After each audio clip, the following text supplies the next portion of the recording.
தேமுதிகவோட suspense இப்போ உடைஞ்சிருச்சா? தேமுதிகவுக்கு அதிக seat கிடைக்க போதா? பிரேமலதா விஜயகாந்த் அவர்கள் கொடுத்த கூட்டணி ஆஃபர் என்ன தெரியுமா? திமுக அதிமுக என்னதான் முடிவெடுக்க போறாங்க?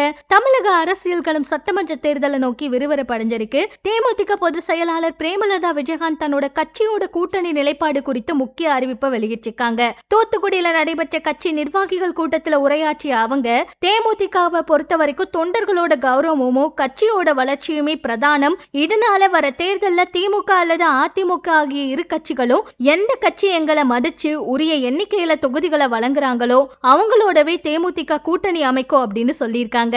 இது மூலமா பிரதான திராவிட கட்சிகளோட தேமுதிக திரைமறைவுல பேச்சுவார்த்தை நடத்தி வருவது இப்ப உறுதியா இருக்கு. அப்ப தாவிக கூட இவங்க சேருவாங்க, இவங்க கூட்டணி அமைப்பாங்கன்னு சொன்னதெல்லாம் கண்டிப்பா நடக்க போறதே கிடையாது. சட்டமன்ற தேர்தலில் தேமுதிகவுக்கு உரிய அங்கீகாரம் வழங்காத பட்சத்துல அதோட தாக்கம் அடுத்து வர உள்ளாட்சி தேர்தலை நிச்சயம் எதிரொலிக்கும் அப்படிங்கறத அவங்க மறைமுகமா உணர்த்தி இருக்காங்க.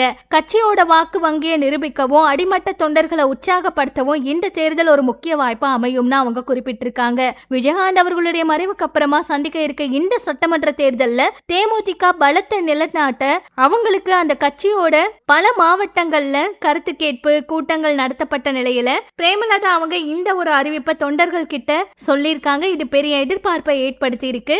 யார் இவங்க கூட சேர போறாங்க, கூட்டணி அமைக்க போறாங்க? தேமுதிக திமுக கூட கூட்டணி அமைக்க போதா, அதிமுக கூட கூட்டணி அமைக்க போகுதா அப்படிங்கிற மிகுந்த எதிர்பார்ப்பு இருக்கு. பொறுத்திருந்து பார்க்கலாம். தேமுதிகவும் தாவிக கூட கூட்டணி அமைக்க போறதில்ல அப்படிங்கிறது உறுதியாயிருச்சு. என்ன நடக்க போகுதுன்னு பொறுத்திருந்து பார்க்கலாம். இது பற்றி உங்களோட கருத்துக்களை சொல்லுங்க.